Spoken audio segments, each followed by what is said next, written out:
మీ తాకట్టు బంగారాన్ని విడిపించిన 30 నిమిషాల్లో క్యాష్ ఇవ్వబడును. కొమ్మూరి గోల్డ్. 1000 మందికి చెప్పులు మేము ఇచ్చేది, మీరు నమ్మినా నమ్మకపోయినా. భోజనం అయిపోయింది అనుకోండి, కూర్చోబెట్టేనో పెట్టమని వండినో పెట్టే చేస్తాం అన్నమాట. నెల్లూరు జిల్లా అల్లీపురంలో మానవత్వానికి చిరునామాగా నిలిచిన ఓ మహోన్నత దంపతులు కుసుమాంబ రాఘవయ్య గారు. గోదావరి జిల్లాలో డొక్కా సీతమ్మ గారి గురించి ప్రతి ఒక్కరికి తెలిసిందే కదా. మన నెల్లూరు జిల్లాలో అలీపురంలో ఎడవల్లి కుసుమాంబ గారు 15 సంవత్సరాలుగా ఎన్నో మంచి కార్యక్రమాలు చేస్తున్నారు. ప్రస్తుతం మనం ఎడవల్లి కుసుమాంబ గారి ఇంటి దగ్గర ఉన్నాము. మరిన్ని విషయాలు తెలుసుకుందాము. ఆకలితో వారి ఇంటి గుమ్మం దగ్గరకు వచ్చిన ప్రతి ఒక్కరికి అన్నం లేదు అనే మాట వారి నోట వినిపించదు. ప్రతిరోజు ఎంతో మంది పేదలు, గిరిజనులు, అనాథలకు ప్రేమతో భోజనం పెట్టి ఆకలిని తీర్చుతున్నారు. ప్రజెంట్ ఇప్పుడు మనం అమ్మగారి దగ్గర ఉన్నాము. ఒకసారి మాట్లాడదాము. అమ్మ, మన సుమన్ టీవీ ప్రేక్షకులకి, ఈ వీడియో చూస్తున్న వాళ్ళకి మీ గురించి ఒకసారి చెప్పండి. నా పేరు ఎడవల్లి కుసుమాంబ, మాది అల్లీపురం. మేము ఉంటే 15 సంవత్సరాల నుంచి దేవుడు ప్రసాదాలు పెడతా అట్లా అలవాటు అయ్యింది అనమాట. వాళ్ళే మళ్ళీ వచ్చి ఇంకా భోజనాలు చేస్తా ఉన్నారు. అట్లా భోజనాల తర్వాత ఈయన వాళ్ళకి పిల్లకాయలు ఎండలో వస్తున్నారు కదా, కాళ్ళు కాలిపోతున్నాయి చిన్న బిడ్డలు అని చెప్పి అప్పుడు చెప్పులు ఇచ్చేదాన్ని అనమాట. సరే, ఇంకా దానివల్ల కొంచెం పెద్దవాళ్ళు వస్తా జరిగారనమాట. అన్నానికి కానీ ఇంటికి వస్తున్నారు. సరే, వాళ్ళకి అందరికి చెప్పులు కానీ, ప్రతి పండక్కి వాళ్ళకి ఏం గుడ్డలు ఉండవు, అట్లా గుడ్డలు ఇచ్చేదాన్ని. ఆ తర్వాత మళ్ళీ వాళ్ళకి నగలు కావాలంటే పిచ్చి పిచ్చి నగలు, మంచి నగలు ఏం కాదు కదా, ఏదో వాళ్ళకి పసిబిడ్డలకి నగలని అదని ఇదని అలవాటు అయిపోయి అట్లా నగలు ఇచ్చేదాన్ని. ఇంకేముంది, ఆ చెప్పులు అట్లా ప్రతి ఒక్క వస్తువు వాళ్ళకి అవసరము అనుకున్నాయి. ప్రతిరోజు అన్నానికి మాత్రం వాళ్ళు వస్తారు, వండి పెట్టేదాన్ని అంతే. తర్వాత వీటికి అన్నిటికి కూడా మా పిల్లకాయలు ఇస్తారు డబ్బులు. నాకు 3 పిల్లకాయలు. ఒక అమ్మాయి వచ్చి నెల్లూరులో ఉంటుంది, ఒక అమ్మాయి హైదరాబాద్ లో ఉంటుంది, ఒక అబ్బాయి వచ్చి అమెరికాలో ఉంటాడు. వాళ్ళు 3 కలిసి నాకు డబ్బులు ఇస్తారు. నా ఖర్చులకి డబ్బులు ఇస్తారు. అవేంటంటే ఇంకా నాకు వీళ్ళకి పెడతా అంతే.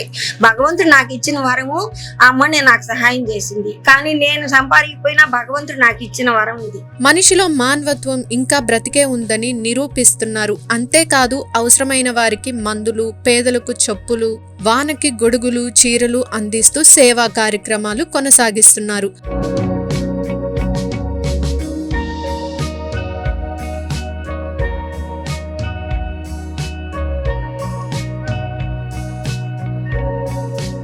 పాప, నీ పేరేంటమ్మా? అనుష్క. అనుష్క. ఏ class? 6th class. 6th class. Okay, రోజు స్కూల్ కి వెళ్తున్నావా? ఓకే, అమ్మ గురించి నువ్వేం చెప్తావు? చీరలు, గాజులు, దండలు అవి పెడతారు, రోజు కలకండలు అవి పెడతారు, ఇంకా అవి చెప్పులు అవి ఇస్తారు. పాప, నువ్వు ఏ క్లాస్ అమ్మా? 9th class. 9th class. Daily school కి వెళ్తున్నావా? అతను అమ్మ మీకు ఎప్పటి నుంచి తెలుసు? చిన్నప్పటి నుంచి తెలుసు. ఓకే, డైలీ వస్తావా అమ్మ దగ్గరికి?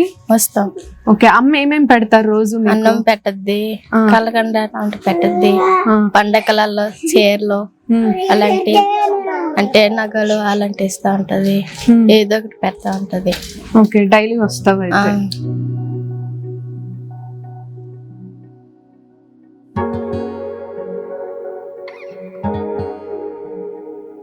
వచ్చిందేం లే, మనకి ఇష్టంతో చేస్తున్నాం కాబట్టి మనకు బాధ అనిపించదు. ఇంకా రావాలా పెట్టాలనిపిస్తుంది తప్ప మనం కష్టంగా చేయం కదా. చేసే పని ఇష్టంతో చేసినప్పుడు మనకి సంతోషంగా ఉంటుంది, వాళ్ళకి సంతోషంగా ఉంటుంది, తృప్తిగా తింటారు ఎవరైనా. 1000 మందికి చెప్పులు మేము ఇచ్చేది, మీరు నమ్మినా నమ్మకపోయినా.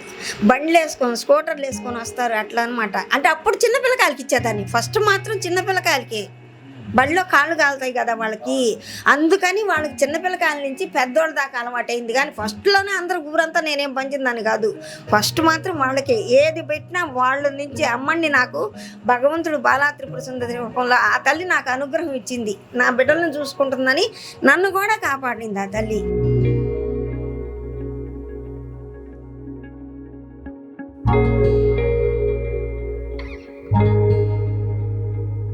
ఆమె ఈ విధంగా పిల్లలు పెట్టాలని చెప్పి ఆలోచన వచ్చింది.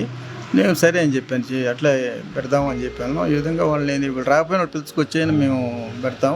భోజనం అయిపోయింది అనుకోండి, కూర్చోబెట్టేనా పెట్టమని చెప్పి వండినా చేస్తాం అన్నమాట.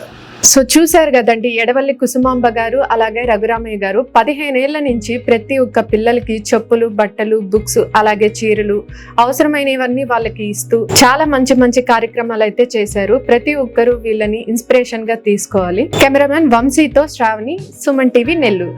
సుమన్ టీవీ న్యూస్ ప్రపంచానికి దర్పణం. సుమన్ టీవీని లైక్, షేర్ అండ్ సబ్స్క్రైబ్ చేయండి.